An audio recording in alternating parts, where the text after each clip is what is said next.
Gledalke in gledalci, pozdravljeni v županovem kabinetu. Spet smo na obisku v Hrastniku, kjer nam bo župan Miran Jerič predstavil aktualne dogodke v občini. Gospod Jerič, hvala za gostoljubje. Lep pozdrav tudi vam in vsem gledalkam in gledalcem ETV. Začnimo pri rudniku Trbovlje-Hrastnik. Na državnem nivoju, pravzaprav na odboru za infrastrukturo, se je v teh dneh glasovalo o predlogu zakona o podaljšanju zapiranja RTH-ja do leta 2023. Kakšno je vaše mnenje o tej zadevi? Občina Hrastnik seveda podpira dopolnitev oziroma spremembo zasavskega zakona.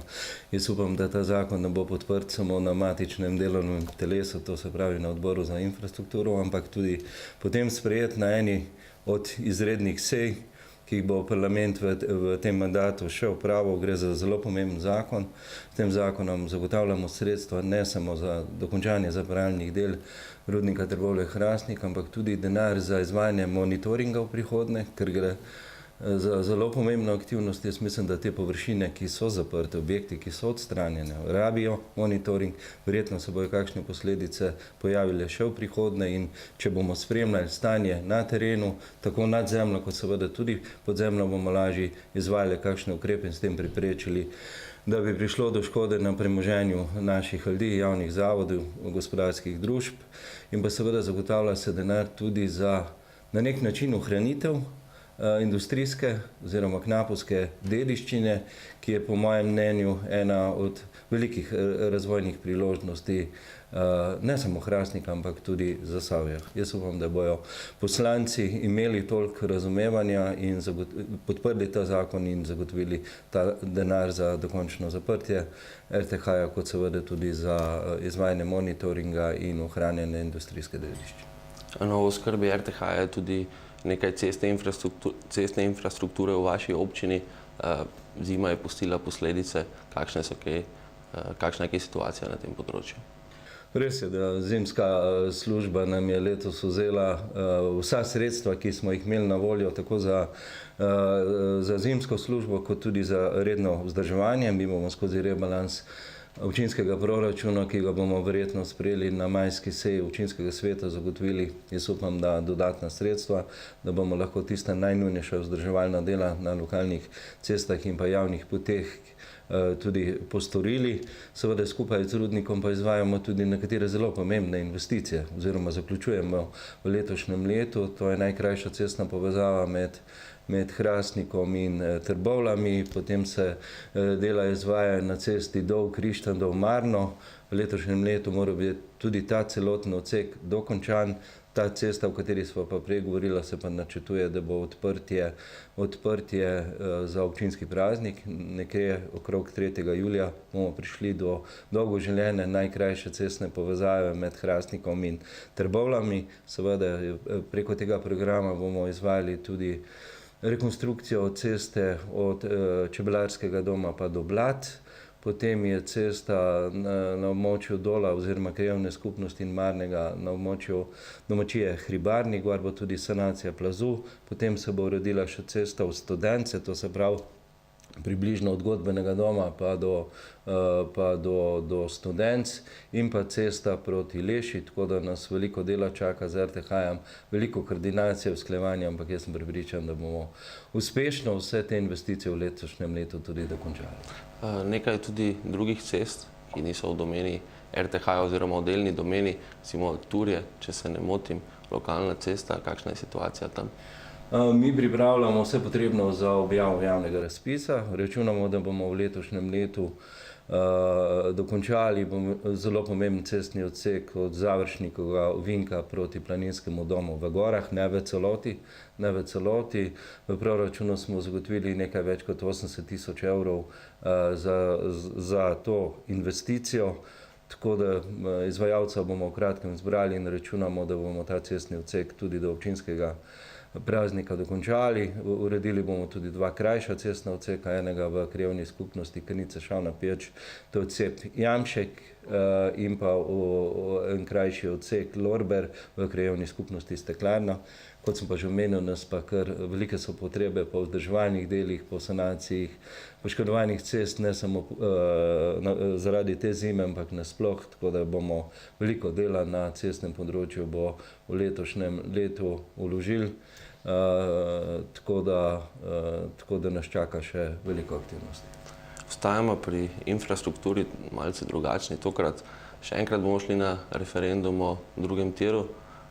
Zaradi boljše dostopnosti volišč invalidom bodo nekatera volišča ukinjena, pa prestavljena na drugo mesto, pri nekaterih je samo nekaj logističnih sprememb.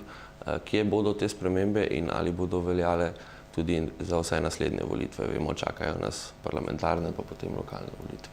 Res je, letos bodo volivke in volivci šli velikokrat na volišča. Mi smo se aktivno vključili skupaj z občinsko volilno komisijo oziroma državno volilno komisijo, da bomo vsa volišča naredili dostopna za invalidne osebe. Nekatere manjše investicijske posege bomo naredili, recimo v krajevni skupnosti Kog bomo do samega volišča zgradili stezo, po kateri se bodo lahko invalidi pripeljali v prostor, kjer bo volilna komisija. Podobno bomo odstranili nekatere ovire z montažnimi objekti tudi v krajevni skupnosti Turje. Nekatera volišča se bodo prestavila v krajevni skupnosti Krnice, Šavna Peč. Na območju Krnic je bilo običajno vedno volišče v Zgornjih Krnicah, pri domačijih Kuharjevih, zdaj bo volišče v Spodnjih Krnicah, pri stanovanjski hiši Kmetič, predvsem s ciljem, da so vsa volišča dostopna za invalide. In mi nismo na nek način pristali na tezo, da je potrebno zapreti volišča v teh obrobnih krajevnih skupnosti, ampak po možnosti urediti, če je mogoče, seveda odstrani tehnične ovire na obstoječih, drugače pa zagotoviti novo volišče v tisti krajevni skupnosti, ne pa pristati na tezo, da bi se ljudje, ne vem, skoka peljali v Turje ali pa na Dol volit. Ne, bomo zagotovili, da bojo v neposredni bližini tudi v prihodnje lahko oddali svoj glas. Državni zbor je, odkar sva nazadnje govorila, zavrnil predlog zakona o načinu izgradnje infrastrukture in pogojih koncesije za izkoriščanje energetskega potenciala Srednje Save, ali krajše predlog zakona o hidroelektrarnah na Srednji Savi, ki ga je vložil Ivan Hršak iz vrst Desusa. Kakšen je vaš komentar na odločitev državnega zbora? Za savske občine ta zakon nismo podprli, ker ga predlagatelj ni uskladil vsebino zakona z lokalnimi skupnostmi. Naša želja je seveda, da se pričnejo aktivnosti za tako umeščanje hidroelektrarn na Srednji Savi, kot seveda potem tudi za gradnjo. Po našem mnenju je boljša pot, da se uskladi čim prej koncesijska pogodba, pogodba o izvajanju koncesijske pogodbe, nabor projektov in pa terminski plan. Moram reči, da smo veliko postorili na tem področju, nismo pa še vsega uskladili. Jaz upam, da bojo tudi še v tem mandatu vloženi napori, da bi se poskušali vsi ti dokumenti uskladiti, jih dati potem v obravnavo, seveda tiste, ki morajo tudi občinski sveti obravnavati, v obravnavo tudi občinskim svetom, zagotoviti tudi tam podporo. Potem pa je naša želja, da se vsi 4 dokumenti podpišejo kot paket dokumentov. To se pravi tako koncesijska pogodba, kot pogodba o izvajanju te pogodbe, kot seveda nabor projektov in terminski plan, da se istočasno podpišejo. Samo na ta način lahko zagotovimo, da bomo res začeli potem z aktivnostmi, tako kot se spodobi, da takoj začnemo z umeščanjem v prostor. Približno dobre 3 leta bomo rabili za sprejem prvega državnega prostorskega načrta, s katerim bomo umestili prve 3 hidroelektrarne na Srednji Savi v prostor. In če bo vse po sreči, bi lahko potem, jaz mislim, da je bolj realno kot leto 2022, leto 2023 pričeli z izgradnjo prve hidroelektrarne na Srednji Savi, to je hidroelektrarna Suhadol, seveda vmes bo pa potrebno zagotoviti tudi finančne vire, tako za uskladitev, tako za gradnjo potrebne energetske, kot seveda tudi ostale infrastrukture. Lokalne skupnosti podpiramo ta projekt, ampak ne za vsako ceno.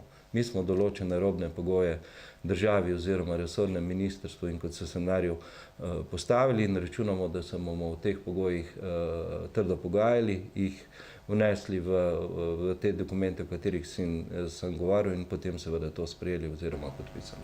Ste z gospodom Hršakom kaj govorili po tej odločitvi Državnega zbora?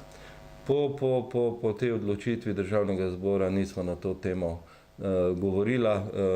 Slišal pa sem njegovo izjavo, da če bo še enkrat izvoljen v parlament, kljub temu, da ni zakon dobil podpore, da ga bo vložil v začetku naslednjega mandata, če bo seveda v parlament dobil podporo za novo sestavo parlamenta.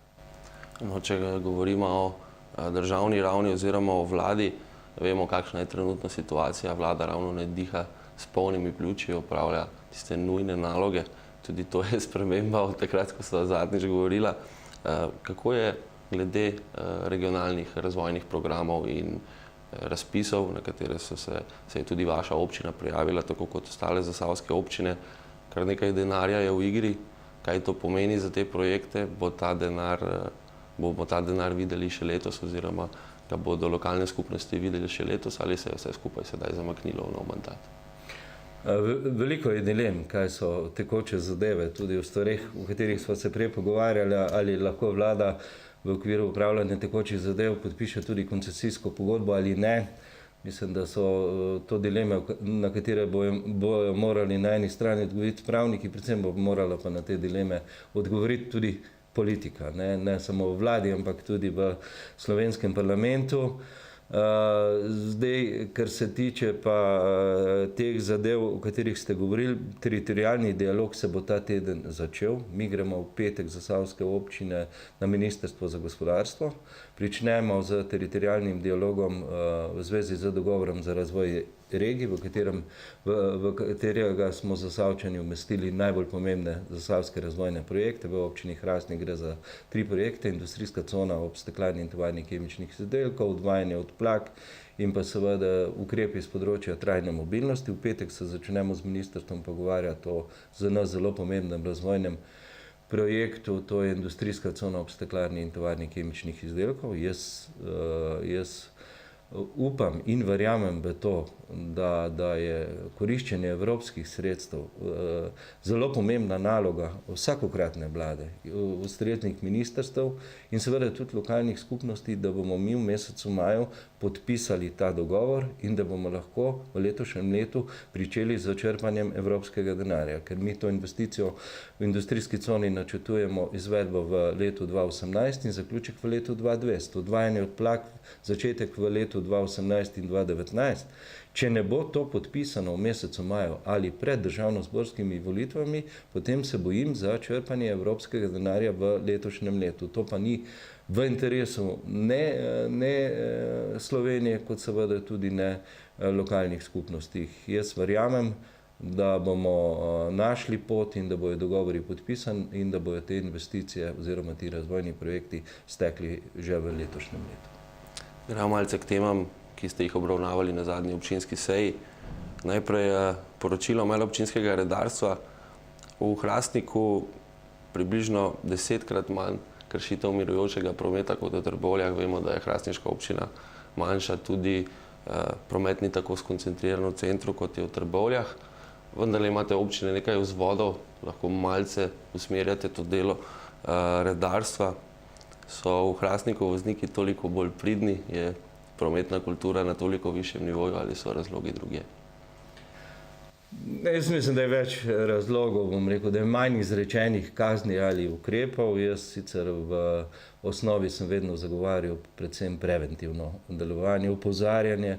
Jaz mislim, da je tudi naloga redarjev, da predvsem opozarjajo naše občane in občanke na kršitev tako občinskih odlokov, kot seveda posameznih zakonov. In predvsem s preventivnim delovanjem doseči, da bomo ljudje se drugače začeli obnašati do okolja, če govorimo o področju ravnanja z odpadki, ki ga tudi medobčinsko redarstvo pokriva, do kršitev v prometu, predvsem mirujočega prometa. Jaz na parih področjih imam ničelno toleranco in tam se mi zdi, da tudi če je potrebno tudi sankcionirati. Recimo, mi smo v zadnjih letih poostrili nadzor nad parkiranjem v bližini šol, vrtcev, potem prostorov za invalide. Jaz mislim, da tle mora biti ničelna toleranca.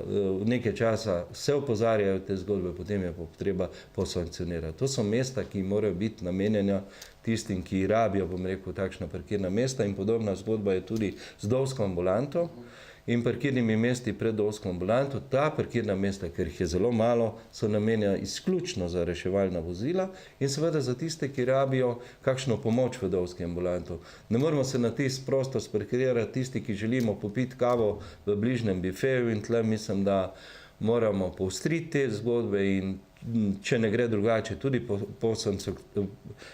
sankcionirati oziroma pokaznovati tiste, ki ne spoštujejo teh predpisov. Drugače pa v načelu zagovarjam jaz predvsem preventivno delovanje, usklajeno delovanje, ne samo redarjev, policistov, preko tako sveta za preventivo in vzgojo v cestnem prometu, in predvsem opozarjati ljudi na napake, ki jih delamo, in s tem zmanjševati, bom rekel, te nepravilnosti, ne pa imeti za cilj, da bomo s temi kaznimi polnili, bom rekel, občinski proračun. Mislim, da je to slaba pot. Boljša pot je, da vsi skupaj postorimo za izboljšanje ne samo prometne, ampak splošne varnosti v lokalni skupnosti. Poročilo je na zadnji občinski seji predstavil tudi komandir policijske postaje Hrastnik. Kako varna je vaša občina? Tako na podlagi poročil inšpektorata, sveta za preventivo in vzgojo v cestnem prometu, poročil z področja zaščite in reševanja in pa seveda poročila tudi komandirja policijske postaje, po mojem mnenju in po mnenju tudi svetnikov izhaja, da je naša občina varna občina. Jaz mislim, da se kvaliteta življenja in bivanja v naši občini vsako leto izboljšuje, da ljudje ne samo, da imajo občutek, da živimo v varni občini, ampak da imamo vse službe, ki morajo koordinirano delovati, tako opremljene, tako usposobljene, da nam lahko zagotavljajo res visok nivo, bom rekel, neke splošne varnosti. Gasilci na področju požarne varnosti, sistem zaščite in reševanja na področju zaščite in reševanja. Te sisteme smo velikokrat nažalost morali v zadnjem času preizkusiti zaradi takšnih ali drugačnih naravnih nesreč in vedno so odpeljali ukrepe, da so zagotovili varnost tako premoženja kot zdravja in življenja naših ljudi, in mislim, da je s temi aktivnostmi in nekim koordiniranim delom potrebno samo nadaljevati in seveda tudi še v prihodnje izboljšati kvaliteto življenja in bivanja. Vedno so še možnosti za boljše delo, za boljše ukrepanje in za zagotavljanje boljše varnosti. Na zadnji seji se je govorilo tudi o prometni ureditvi v križišču v centru Hrastnika. Vi semaforja denimo ne podpirate. Zakaj? Jaz mislim, da sodobni trendi grejo v smeri bolj pretočnega, varnega prometa, in samo križišče, kjer so nameščeni semaforji, v bistvu zagotavljajo seveda tudi varnost, ampak pretočnost pa slabše. V naseljenih delih mora promet teči, ker če se promet zaustavi, potem so večji vplivi tudi prometa preko prašnih delcev in izpustov na bivalno okolje. In jaz mislim, da z ukrepi, kot so izgradnja krožišč, delamo boljše zgodbe. Jaz sem rekel, da bolj podpiram izgradnjo krožišče. Mislim, da si Hrastnik zasluži krožišče pri Šparu in pa pri Mercatorju oziroma pri banki, in tle bomo poskušali z državo, ker to je investicija, ki jo pelje, bom rekel, država, v naslednjih letih narediti več, zgraditi, bom rekel, ta krožišča. Po mojem mnenju, kljub temu, da kakšna lokalna cesta pod nagibom oziroma naklonom prihaja v krožišče, da je to bolj varno, kot pa na način, kot se morajo danes, bom rekel, ljudje vključevati v promet, recimo pri Šparu. Tam je izredno nevarno, bom rekel, zavijanje kljub omejeni potovalni hitrosti, ampak se mi zdi, da je rešitev prava izgradnja krožišč. Moj apel je šel v smeri, da je potrebno bolj podpreti krožišča kot sama semaforizirana križišča. Na naslednji seji rebalans proračuna, vzroki? Rebalans bomo pripravili, jaz upam, da ga bomo na majski seji tudi obravnavali in sprejeli, ali pa najkasneje na junijski seji. Nekatere investicije je potrebno na novo umestiti v prostor. Mi računamo, da takrat bo dogovor za razvoj regij recimo že v takšni fazi, da bomo lahko kaj več rekli o posameznih zgodbah. Nekje so se s cenami spremenili tudi zneski, ki jih zagotavljamo. Vmes smo spremenili cene za vrtce v občini Hrastnik in seveda potem je delež občine Hrastnik pri zagotavljanju teh sredstev tudi večji. Recimo stekla bo investicija okrog Tica, mi računamo še investicijo okrog hrastniške tržnice, to se pravi, kar nekaj je takšnih investicij, ki jih bo potrebno na novo ovrednotiti ali pa nekatere tudi na novo umestiti v rebalansu občinskega proračuna. Ko govorimo o investicijah, zunaj je tudi razpis za dodelitev sredstev namenjenih pospeševanju razvoja podjetništva, na voljo je 42.000 evrov. Kakšna je situacija na tem področju, kaj želite, koga želite vzpodbujati? Mi že dolgo leta zagotavljamo sredstva tako za pospeševanje kmetijstva, kot seveda tudi za pospeševanje podjetništva in obrti v občini Hrastnik. Tako kot ste rekel, 42.000 evrov smo dali v letošnjem letu, smo namenili za pospeševanje tega področja. Predvsem želimo odpirati nova delovna mesta in zagotavljati denar za začetne investicije. Približno 36.000 evrov je namenjenega za ta dva ukrepa. Približno 1700 evrov namenjamo za podjetniški krožek v osnovni šoli. Mi že dolga leta v sodelovanju s podjetniško obrtno zbornico in osnovno šolo izvajamo podjetniški krožek v osnovni šoli. Mislim, da gre za pomembno aktivnost, da bomo čim več mladih tudi usmerili v podjetništvo in obrt, ker se mi zdi, da to je prava priložnost. In pa seveda želimo odpirati nova delovna mesta, zato pa tudi zagotavljamo ta denar. Razpis je bil odprt v začetku tega meseca. Prijave mislim, da je potrebno predložiti do 4. maja, potem bo pa razpisna komisija upravila svoje delo in razdelila, bom rekel, ta sredstva. Greva še malce k Cerovzu. V Zagorju, Trbovljah in Radečah so že pred vašo sejo svetniki potrdili povišanje cen obdelave in odlaganja odpadkov. Glede Cerovsta ste tudi vi dali pobudo za en sestanek, na katerem so bili predstavniki občine Hrastnik, Laško in krajani krajevne skupnosti Sedraž. Kje smo na tem področju, najprej glede cen in potem še glede problematike, ki je zanimala krajane omenjene krajevne skupnosti? Res je, da so vsi občinski sveti obravnavali, bom rekel, te cene in jih tudi potrdili, tako da cena bo v prihodnje višja. Gre za povišanje, če gledamo na gospodinjstvo, ne gre za velika povišanja teh cen. Razlog je pa predvsem povišanje stroškov v obdelavi teh odpadkov. Največji razlog za dvig cen je RDF frakcija. Mi, ko smo pričeli z poskusnim obratovanjem in ko smo prvič oblikovali novo ceno za gospodarjenje z odpadki v regijskem centru za ravnanje z odpadki, je ta lahka frakcija, ki ostane potem, ko v sortirnici preberejo, bom rekel, te odpadke in seveda nastane lahka frakcija, ki jo je potem potrebno tudi termično obdelati. Ta cena je bila, ko smo mi prvič postavili novo ceno, potem, ko je bilo poskusno obratovanje zaključena, ta cena se je gibala med 60 in 70 evri za tono obdelave te lahke frakcije oziroma RDF frakcije. Danes je ta cena na trgu med 120 in 150 evri. V Sloveniji smo naredili eno veliko napako.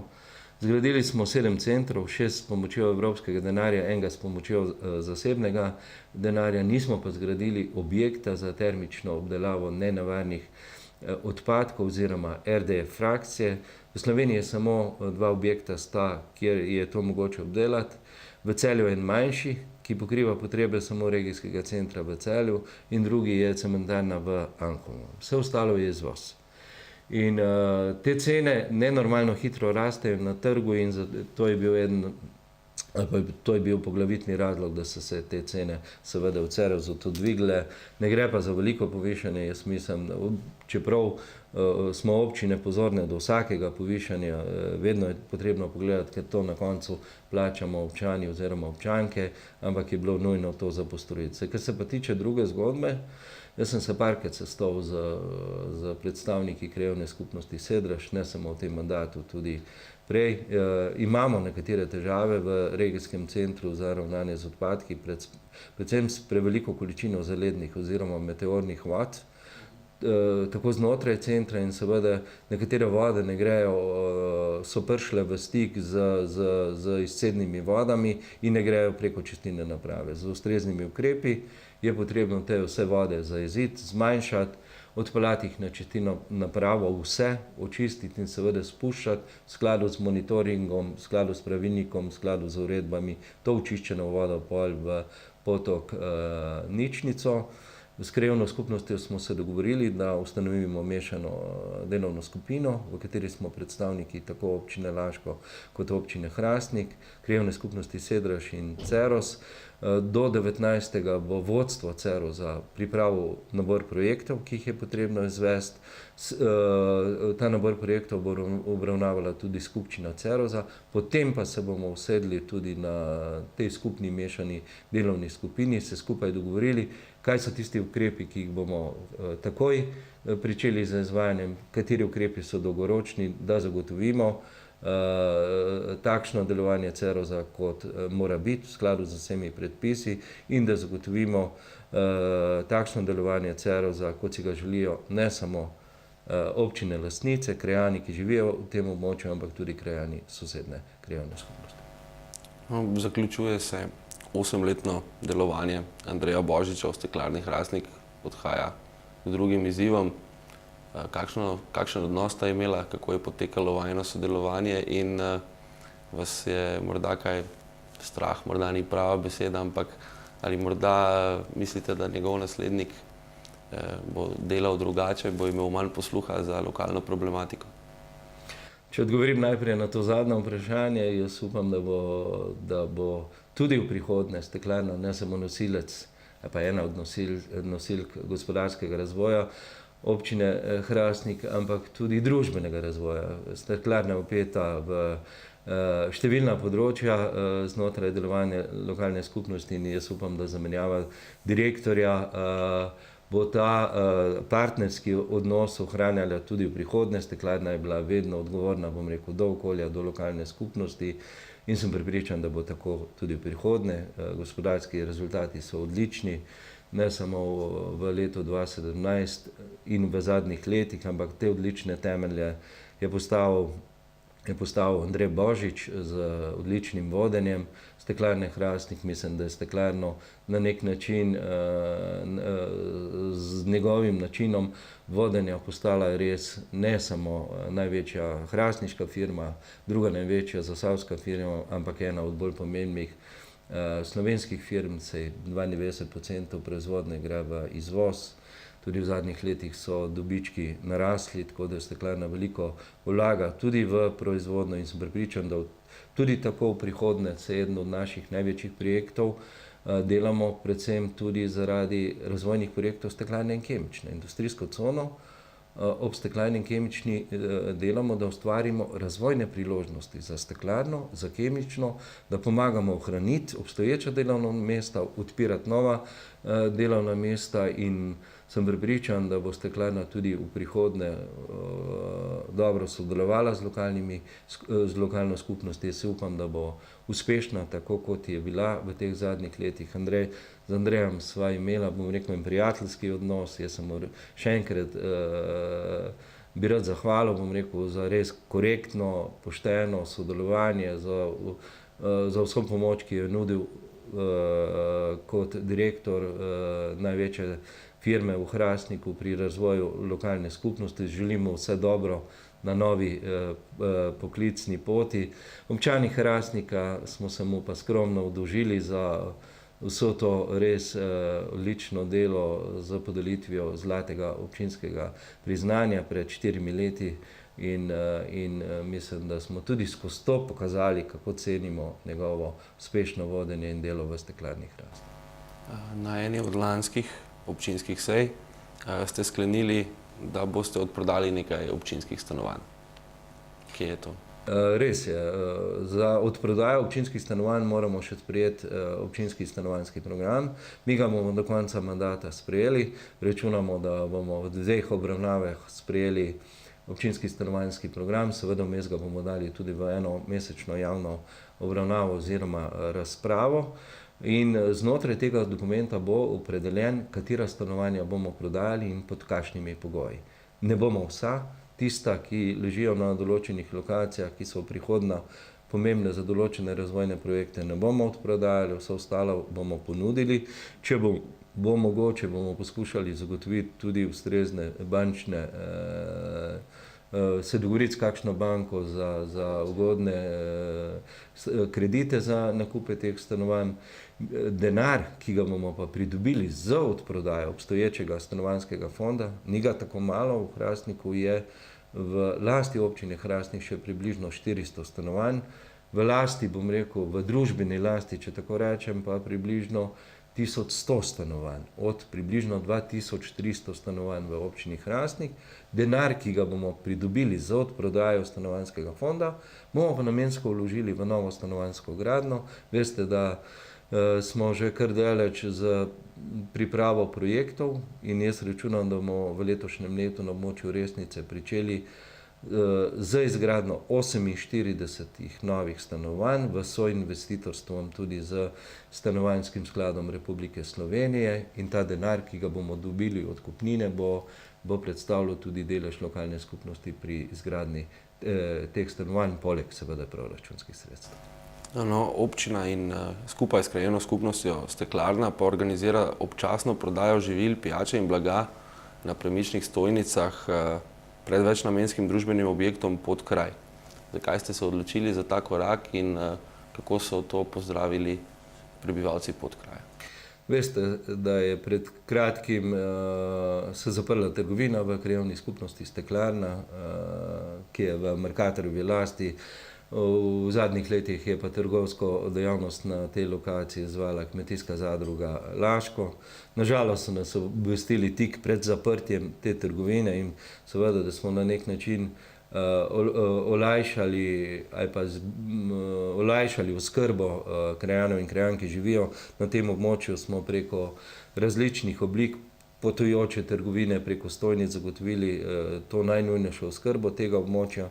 Seveda bomo poskušali še kaj več postoriti, da bi ljudje lahko imeli oskrbo takšno, kot si jo želijo. Nažalost pa se je Mercator odločil, da trgovine na tem območju ne bo več. Promet je v zadnjih letih zelo padel, trgovina je delala z izgubo in se veste, danes lastniki pogledajo tudi po črto in če so rdeče številke, potem se odločajo za ukrepe, ki nam niso blizu. Smo zelo slabe volje, ker smo zvedeli v zadnjem trenutku, ampak s temi ukrepi smo poskušali malo olajšati stisko teh ljudi pri oskrbi, bomo poskušali pa v sodelovanju s krajevno skupnostjo, s krajani še kaj postoriti v naslednjih mesecih. Greva na športno področje. 4. aprila se je odvil 41. večer športa, podeljene nagrade. Kako ste vi preživeli večer, kako ste ga doživeli in pa bo potem še kakšno rekla o aktualnih športnih rezultatih vaših ekip. Med hrastniškimi športniki je vedno biti prijetno in ponosno, ker dosegajo tako izvrstne rezultate, ne samo v letu 2017, ampak v vseh teh zadnjih letih. Mislim, da ni bilo leta, da v Hrastnik ne bi iz velikih tekmovanj, to se pravi iz evropskih, svetovnih in pa iz olimpijskih iger, hrastniški športniki prinesli kakšno medaljo. Tudi v lanskem letu je bilo tako. Darko Jorgič je prinesel 2 medalje, naš častni občan, olimpijski podprvak, 2-kratni svetovni prvak, Peter Kauzer pa tudi 2 medalje iz svetovnega prvenstva, tako da tudi v lanskem letu 4. Razglasili smo športnika leta, to je bil Peter Kauzer, športnico leta, to je naša zelo uspešna karateistka Haberlova, ekipo leta, to je pa kegljaški klub Enemon, ki zelo uspešno tekmuje v prvi slovenski ligi, ampak prijetno se je bilo družiti tudi z ostalimi športniki, ki niso tako izpostavljeni, ker Hrastnik ima veliko športa, ne samo vrhunskega, ampak tudi zelo dobre uspehe na rekreativnem področju. Recimo dovski rokometaši so tudi v letošnji sezoni se bodo do konca borili za povratek v prvo slovensko ligo. Hrastniški košarkarji so tudi zelo blizu uvrstitve v drugo slovensko ligo, kegljače sem že omenil, karateisti so odlični, Denis Gorenc je eden od kandidatov tudi za olimpijske igre, sestre Haberl, potem imamo tle odlične pogoje, po mojem, za športne. Mi v infrastrukturo smo ogromno vložili, 2 športne dvorane, pokriti bazen, 2 male telovadnice, športna igrišča, teniški center, kajakaški center, smučišče, tako da mislim, da smo bogati po športni infrastrukturi, nadstandardni in verjetno je to tudi eden od razlogov, da smo tako uspešni v športu. Seveda, poleg tega, da imamo odlične trenerje, tiste, ki vodijo posamezne športne klube, in jaz se vsako leto zahvalim vsem.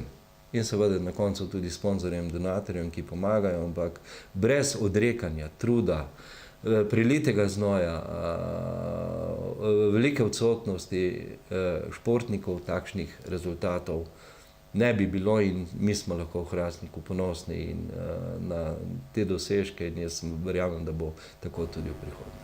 No, boj dolskih rokometašev bo trajal še nekaj tednov, košarkaše pa že čez nekaj dni čaka pravzaprav dan D, če lahko tako rečemo, Kamniški kalcit prihaja. Se boste udeležili tekme, če boste našli čas? V soboto sem v športni dvorani v Hrastniku.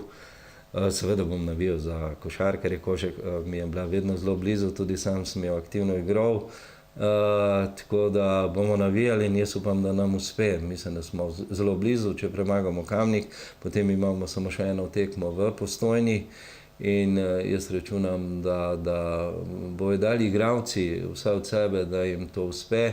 Seveda tisti, ki pa smo blizu kluba, pa ki vodijo klub, pa da postorimo vse potrebno, če se vrstimo v drugo ligo, da bomo zagotovili takšne pogoje, kot so jih imeli v 3. ligi in da bomo uspešno tekmovali v 2. ligi. Jaz mislim, da si to hrastniški košarkarji zaslužijo oziroma vsi športniki, ki se na tak ali drugačen način borijo za visoka mesta. Dovski rokometaši mislim, da imajo pa še na 4-5 kol, ampak so tudi na dobri poti, da jim uspe priditi nazaj v prvo slovensko rokometno ligo. No, bližajo se parlamentarne volitve, pravzaprav so že kar pred vrati. Kako je z vašim prehodom na državni politični parket? Je to še vedno v igri in če ni, kako blizu ste bili temu? Obstajali so pogovori o tem, da bi se vrnil na nek način na ta državni politični parket, ampak že pred meseci sem se odločil, da zaključim svojo politično kariero tako na lokalni kot na državni ravni. Nazadnje sem bil v parlamentu leta 2011, takrat sem zaključil svoj zadnji, 5., res da skrajšani poslanski mandat, 19 let sem bil v parlamentu, mislim, da je to kar ena takšna dolga doba, veliko dela je bilo za mano v državni politiki, tudi veliko dela v lokalni politiki, zdaj me pa novi izzivi čakajo, jaz želim malo način življenja spremeniti, postaviti na prvo mesto druge prioritete, kot so bile, doslej imeti malo več časa za ne nazadnje tudi za moje hobije, za družino, za vnukinjo in se veselim, bom rekel, tega obdobja, ki prihaja, ki bo, jaz upam, da ne bo veliko povezano ne z lokalno, ne z državno politiko. Kot zelo izkušen politik vas bom vprašal, kakšno je vaše mnenje o mandatu dr. Mira Cerarja, ne samo o njegovem mandatu, v delu celotne vlade, kako ste vi videli ta skoraj 4-letni mandat, niso ga izpeljali posebej do konca. Kje so bile po vašem mnenju pomanjkljivosti, kaj so prednosti sedaj že vlade v odstopu? Kako ste vi videli vse skupaj? Na koncu ceno bojo podali volivci oziroma volivke, kaj si mislijo o delu, bom rekel, vlade Mira Cerarja. Jaz mislim, da so bili nekateri pomembni dosežki oziroma premiki postorjeni v tem mandatu, kljub temu, da so ocene vedno različne. Če pogledate vladne stranke, potem so vse postorile, ker so morali in še več, da danes državljani in državljanke boljše živimo, da živimo v bolj urejeni državi. Če pa pogledamo pa opozicijo, je pa ta slika bom rekel, bistveno drugačna. Jaz, če bi jo pogledal z vidika, bom rekel, lokalne skupnosti, mislim, da smo nekatere premike postorili, da ta zgodba, da smo prepričali vlado Mira Cerarja, da je potrebno sprejeti dogovor za razvoj regij, da je dobra zgodba, da tle vlada prisluhnila na nek način opozorilom lokalnih skupnosti, da sprejeti operativni program ni dober in da bo potrebno najti evropski denar tudi za projekte znotraj lokalnih skupnosti oziroma razvojnih regij. Da se je finančna stabilnost, bom rekel, te države popravila, to drži, ampak nekatera odprta vprašanja so ostali. Odnosi s Hrvaško niso nič boljši, ampak bi lahko rekel, da so verjetno celo slabši, kot so bili na začetku mandata. Gospodarski rezultati so boljši, ampak to ni zasluga ne samo vlade, ministrstva, ampak je predvsem zasluga uspešnih gospodarstvenikov, dobrega dela gospodarskih družb. Se verjetno v enem delu se pa tudi strinjam, da tudi dela, bom rekel, vlade pri posameznih ukrepih.